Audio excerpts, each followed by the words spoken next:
Greetings, friends. This is Randy Johnston for Mike's Masterclasses, and I'm sorry it's been a bit of a hiatus since I've seen you all, but I certainly appreciate your support. I've had questions about so-called Coltrane changes, Coltrane giant steps changes. So in this video, I'm going to give you some strategies for dealing with those, and some ways to make it easier and to make it more guitar friendly, and also explain a little bit about the origins of them. So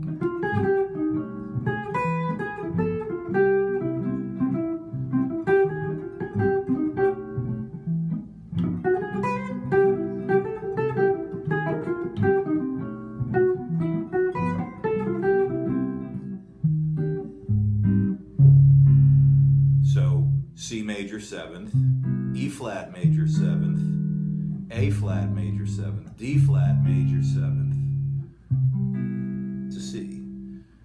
So that's still a 1-6-2-5 with substitutions. Now I think, and I'm not sure about this, but I think what Coltrane did was he heard that.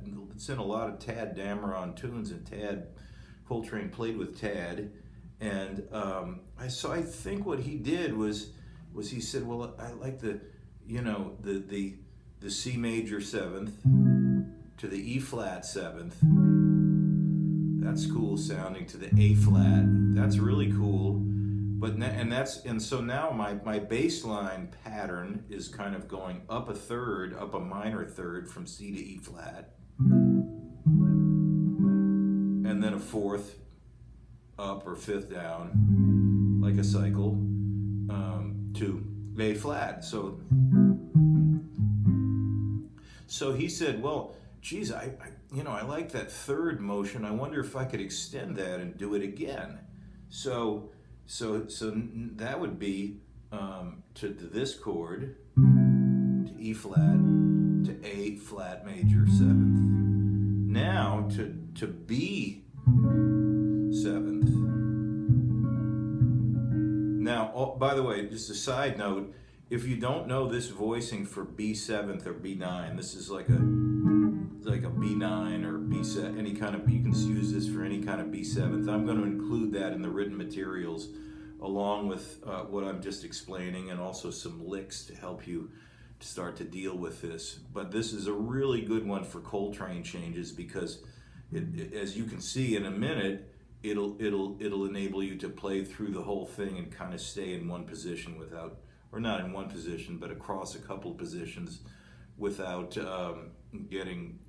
jumping around too much on the neck. And also it'll help with your soloing, because you'll be able to kind of keep it all in one place. And as we know, for jazz playing, for voice leading and all, it's good if we can kind of visualize everything on the guitar in one place instead of jumping around too much like we would in a Chuck Berry song or something, and also jumping around on stage too much.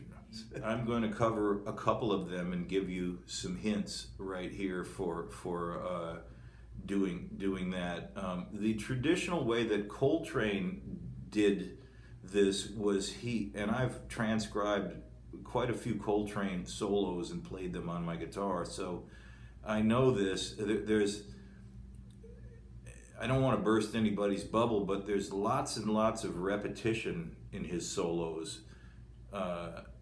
He plays a lot of the same things over and over again, and he plays a lot of the same licks, and it's so damn fast that you can't really tell, so nobody notices it. But to me, that doesn't make him any less of a great musician. It just makes him sort of a human being, because if he was really spontaneously improvising over these very hard and fast changes at a fast tempo, he would be something that I would never be able to hope to even achieve anything close to that. So it's actually good that he practiced that, and what he would do, he would practice little patterns, and he would string them together in different ways. Now the one that everyone knows is the 1-2-3-5 pattern, 1-2-3-5 of every chord. So that's like this.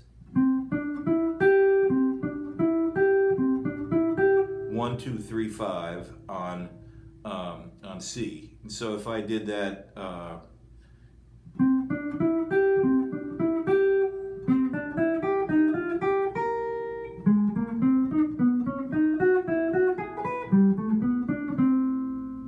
could do that on every chord, and you know, you'd have an acceptable line.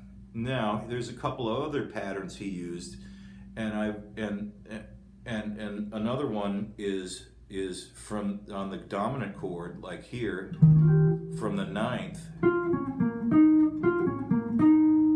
And then he would sometimes use triads. So here's C, and then E flat 7th, E flat 9, and then a triad for the G flat.